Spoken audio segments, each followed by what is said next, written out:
All right, so all them bags out at the garden center, the fertilizer, the plant food, them little blue crystals you mix in the watering can, how much you dropping on that stuff every year? $100? Couple hundred? Well, let me let you in on something. I haven't bought a single bag of that in, a long, long time now. And my tomato plants, they've never looked better. 'Cause I make my own plant food.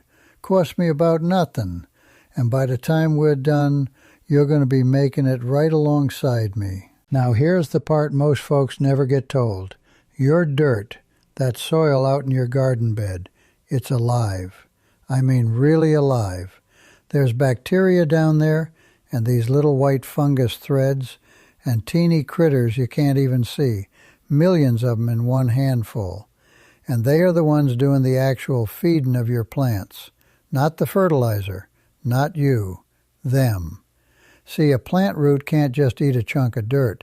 It needs them little bugs to chew things up first and hand it over in a form the root can drink.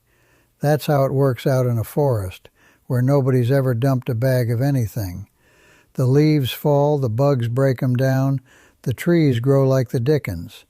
Nature's been running that system a long time before any of us should. So what's that store-bought fertilizer doing then? Well, it kind of skips all that. It just dumps a bunch of salts right on top and forces the plant to slurp them up. And look, it works for a little bit. Your plant'll green up, sure, but it don't build a thing underneath. The soil don't get any richer. The bugs don't get fed. It's like, okay, let me put it this way. It's like feeding a kid nothing but candy. Quick little burst, then you got to give them more, and the whole time they're not getting any stronger. That's the fertilizer treadmill. And the company selling it, well, they don't mind one bit if you're stuck on it. My granddad now, he never bought a bag of fertilizer in his whole life, not one. And his vegetable garden had put any of these fancy raised bed setups to shame. Tomatoes the size of softballs. I used to wonder how the heck he did it. Figured it was some old-timer secret he wasn't telling. Turns out it weren't no secret at all.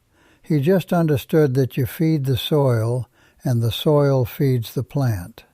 He had a barrel out back he was always stirring with an old broom handle. Didn't have the fancy name for it, didn't have an air pump neither, but he knew. And that's exactly what I'm going to show you how to make, only a little easier than the broom handle way. So what we're going to make instead is a brew, a microbe brew. We're going to breed up a whole army of them good little bugs in a bucket and then pour them right back into your soil. You feed the bugs feed your plants. That's the whole trick, really. Folks got a fancy name for it. They call it compost tea or aerated compost tea. But don't let the name scare you. It's a bucket, some water, a scoop of compost, and a little air. That's it. And here's why this matters for your wallet, because I know that's what got you watching. Think about what happens when you sprinkle that granular fertilizer down and then you run the garden hose over the bed. Where's it all go? A good chunk of it washes straight past the roots, down through the dirt, and right on out the bottom. Gone. You're paying good money to feed the groundwater.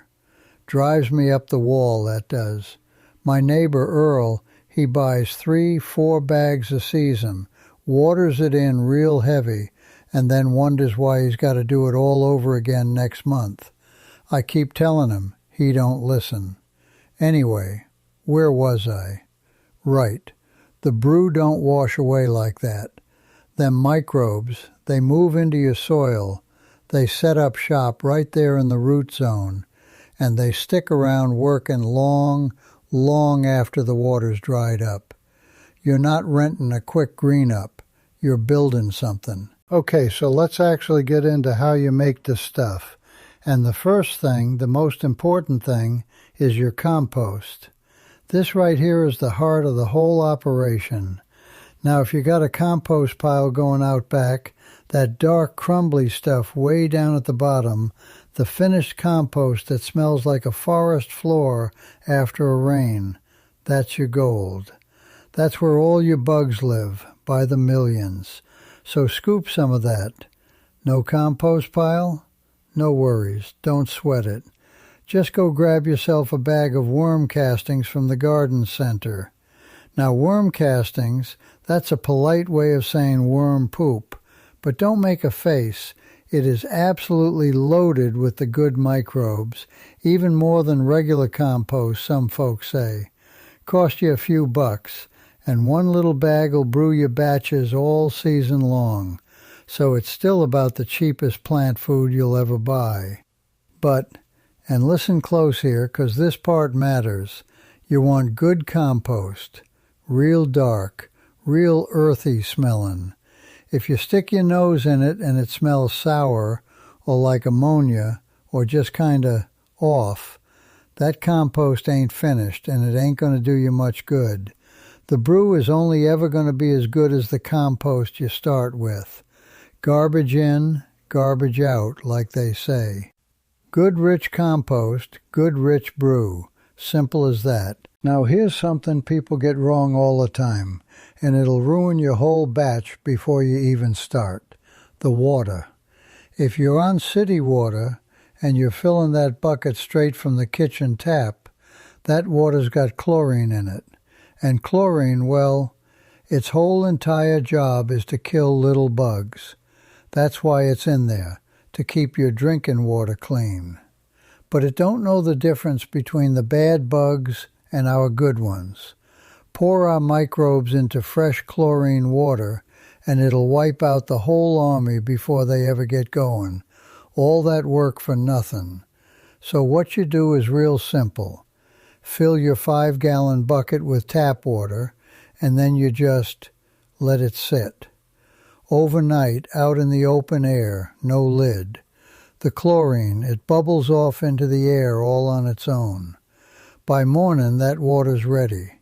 Now, and I gotta mention this, some towns these days use a thing called chloramine instead of plain chlorine, and that stubborn stuff don't bubble off near as easy. If your water's like that, you can grab a little bottle of dechlorinator, the same kind aquarium folks use, costs near nothing. Or, easiest thing of all, if you got a rain barrel, just use rainwater. That's what I do. Rainwater's already perfect. No chlorine, nothing added, soft as can be. Plants love it. The good Lord already dechlorinated it for you, free of charge. All right, next thing you gotta do is feed the bugs while they're multiplying. And the food of choice? Molasses. Plain old unsulfured molasses, the kind you got in the cupboard for bacon. About a tablespoon, maybe 2, for the whole 5-gallon bucket, that's all. See, that sugar in the molasses, it's like ringing the dinner bell. Them bacteria, they go absolutely to town on it, and they multiply like crazy. Couple of them becomes a whole population overnight. Now don't go thinking more is better and dumping the whole jar in. It ain't better. Trust me on that one. Too much molasses, and you feed 'em so fast they suck all the air out of the water. And then the brew goes sour and stinky on you. A tablespoon. Maybe 2 if your bucket's real full. A good glug if you measure by eye like I do. Less is more with the molasses. Hey, real quick, if you're finding this helpful so far, do me a favor and tap that subscribe button down there. I put out this kind of no-nonsense, do-it-yourself garden stuff every single week, and I'd love to have you around. Anyway, now where was I? Oh, right. The part that really makes the whole thing work. This is the bit the beginners always miss. Air. That's the secret. The good microbes we want, the ones that build healthy soil, they need oxygen to live and breathe and multiply, same as you and me. But the bad microbes, the ones that make stuff go all rotten and slimy and smell like a swamp, Them fellas, they're the ones that take over when there's no air. So the whole game here is keeping that bucket full of oxygen the entire time it's brewing. We want it bubbling like a hot tub. And you don't need anything fancy for this, so don't go spending. Go grab yourself a little aquarium air pump, the cheap kind for a goldfish tank, $10-12 at most, and get one with an air stone on the end of the hose. That air stone's just a little porous rock that breaks the air up into a million tiny bubbles. Drop that air stone right down to the bottom of your bucket, plug the pump in, and let her rip. You'll see the whole thing churning and foaming. That moving water, all them bubbles, that is what keeps your brew sweet and alive instead of turning into a rotten mess. I'm telling you, the air is the whole ball game. Skip the pump and you've just made a bucket of stink. Okay, so now we put it all together, finally. Take your compost or your worm castings, a couple, 3 good handfuls, you don't got to be precise. And you want to put it inside something like a mesh bag so it don't just turn the whole bucket to mud. An old pillowcase works just dandy. Or one of them paint strainer bags from the hardware store, those are perfect. Scoop your compost in, tie it off at the top like a big old tea bag, and drop it down in your bucket of chlorine-free water. Then add your spoonful of molasses. Then drop in that air stone and get the pump bubbling away around it. And then you wait. That's the hard part for some of you, I know. A day, day and a half, 24 to 36 hours, somewhere in there. While it's brewing, them microbes are waking up, eating that molasses, and breeding up into the millions and millions.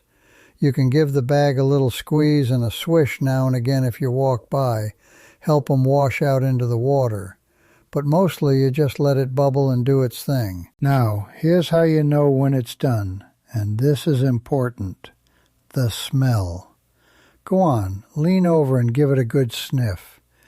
It ought to smell sweet, earthy, real pleasant, kind of like the woods after a rain, or like good fresh dirt. If it smells nice like that, you nailed it. That's a healthy brew, full of the good stuff, ready to go. But if you lean in and it smells rotten, like a swamp, like rotten eggs, something that makes you pull your head back quick, then something went wrong. Probably didn't get enough air. And listen, do not put that on your plants.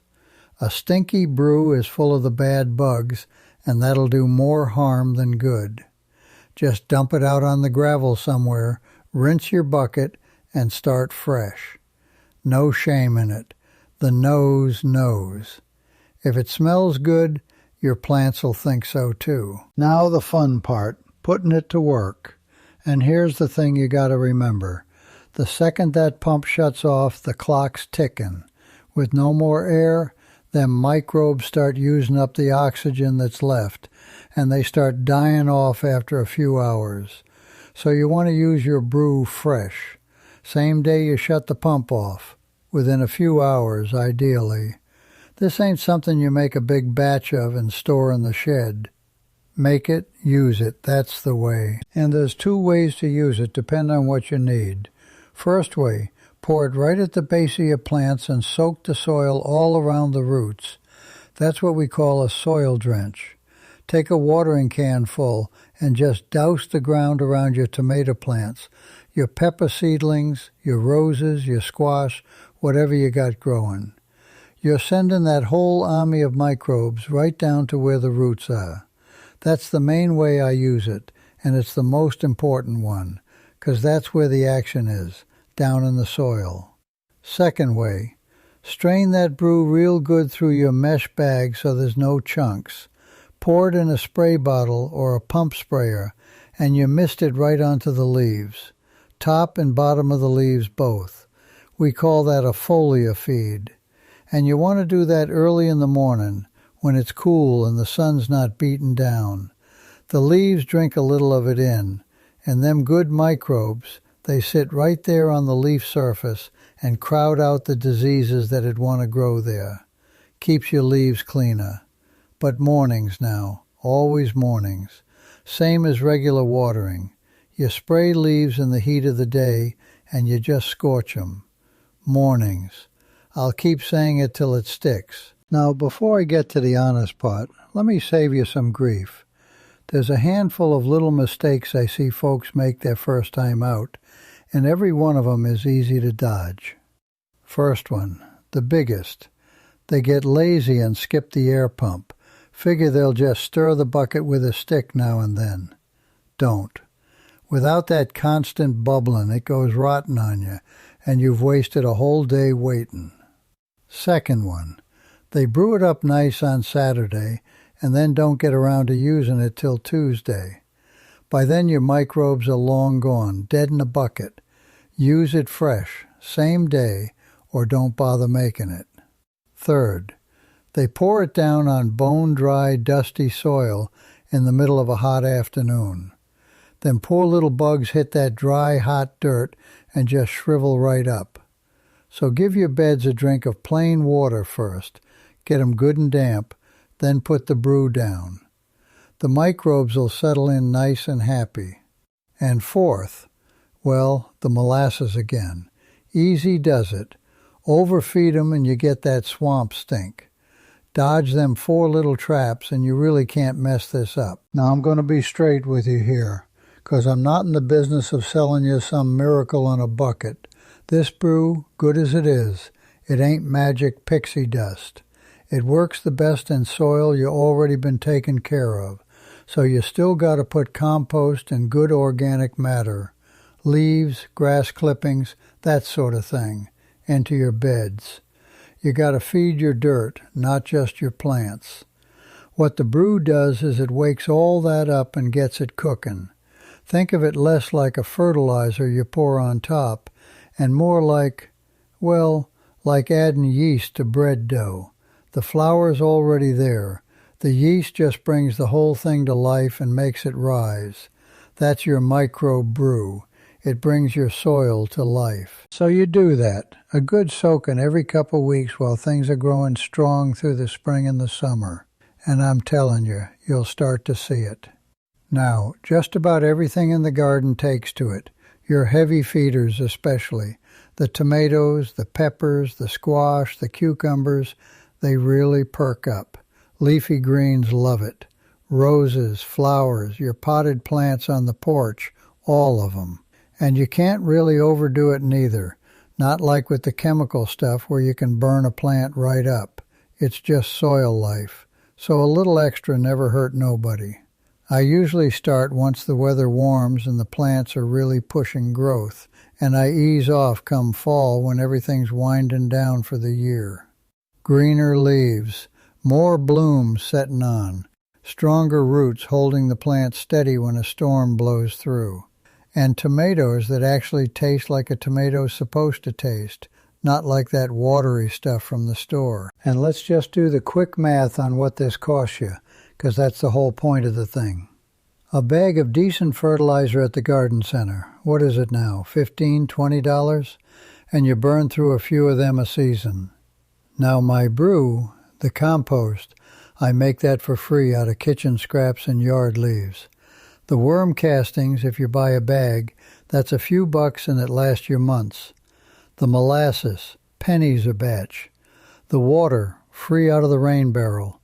The air pump's a one-time thing, $10, and it runs for years.